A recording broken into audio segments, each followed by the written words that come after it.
Hi everybody, I'm Chris Egan. I'm an Associate Park and Recreation Specialist with California State Parks. We're going to bring you an educational series on the California Least Tern.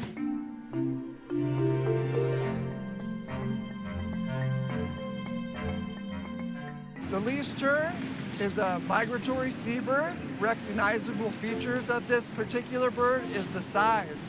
The California least tern is only about 9 inches in length, and if you look at that right there, that'll give you a feel for how small this bird actually is.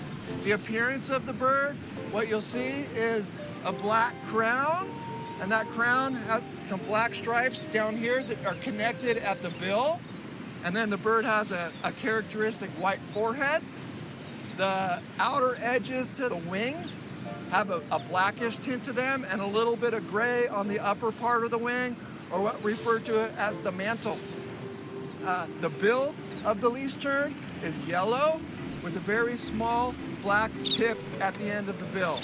So the least tern feeds primarily on small bait fish, and the foraging or the strategy that this bird uses to catch its food is by making shallow dives into the shoreline areas or into some of the stiller waters that you'll see here in the river channels that are both to the north and south of us. The least tern, as I said before, is a migratory bird. It arrives on the breeding grounds here at Huntington State Beach in April, and it can stay here through its breeding cycle through about July or August. So right now is the first couple days where we start to see big numbers of these migrants come in and start to really initiate their breeding. What you see behind me is the actual preserve, and the least terns nest in what's called a colony. And that's where a number of breeding pairs will cohabit the same space. They don't work together necessarily in breeding, but they're gonna place their eggs just on the sand that you see behind us, and just a small indentation in the sand.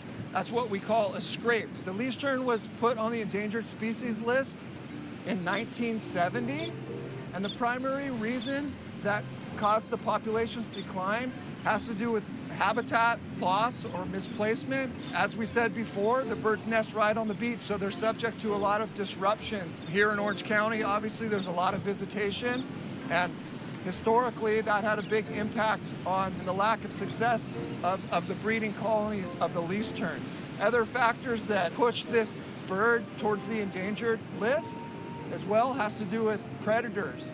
A number of different predators, hawks and falcons or kestrels are some of the native predators, and then the introduction of some non-native predators, for instance, cats, some coyotes or foxes, were also a big threat to these breeding populations because they nested on the ground with very little protection for both their eggs and for their chicks. By the 1940s, in Los Angeles County and Orange County, the least terns were basically displaced from breeding.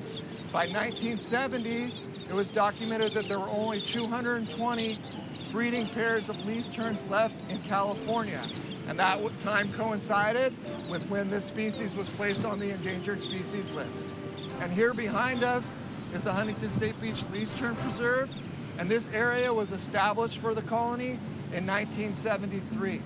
So on the next episode of this Least Tern series, we'll get into more specific dynamics of the Least Tern Preserve itself, some of the aspects of the breeding. So thanks for tuning in, and we'll look forward to seeing you soon.